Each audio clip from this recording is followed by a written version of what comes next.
અમે પણ શ્રદ્ધાંજલિ આપવા માટે ધરમપુરથી કલ્પેશ પટેલ, રમેશભાઈ પટેલ જેવો રૂઢિગત ગ્રામ સભાના અધ્યક્ષ અને સાથે સરપંચીઓ અને આ રોકવાનું કારણ શું? કારણ તો આપો અમને. ત્યાં બે દીકરાઓને મારી નાખ્યા છે અને અમે તે શ્રદ્ધાંજલિ આપવા માટે જતા હા, એ તો અમારે ફરજ કહેવાય કે અમારા આદિવાસી સમાજના હતા, શ્રદ્ધાંજલિ આપવા માટે જઈએ અમે થઈ જાય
અમારા આદિવાસીઓ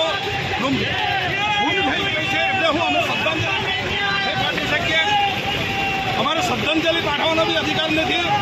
ભારતના બંધારણે આપણને સ્વતંત્રનો અધિકાર આપ્યો છે. ભારતના બંધારણે સ્વતંત્રનો અધિકાર આપ્યો છે. એ અધિકારોનું પાલન થઈ રહ્યું છે.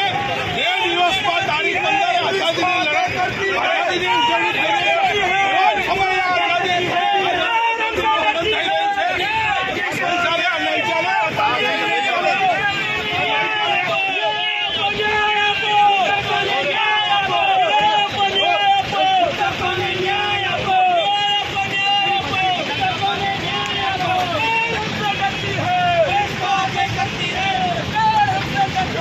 યુવાનો સાથે અમે પણ જઈ રહ્યા હતા, પરંતુ સોનગઢ ઓટા 4 રસ્તા પર અમને ડિટેન કરવામાં આવ્યા છે.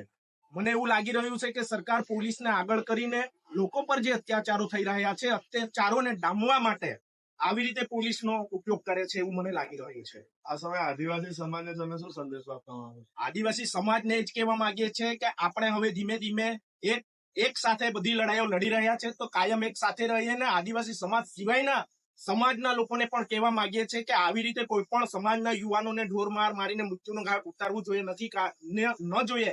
કારણ કે માણસ છેલ્લે માણસ જ હોય છે. આવી રીતે કોઈ પણ વ્યક્તિને મારીને મારી નાખવો જોઈએ નહીં.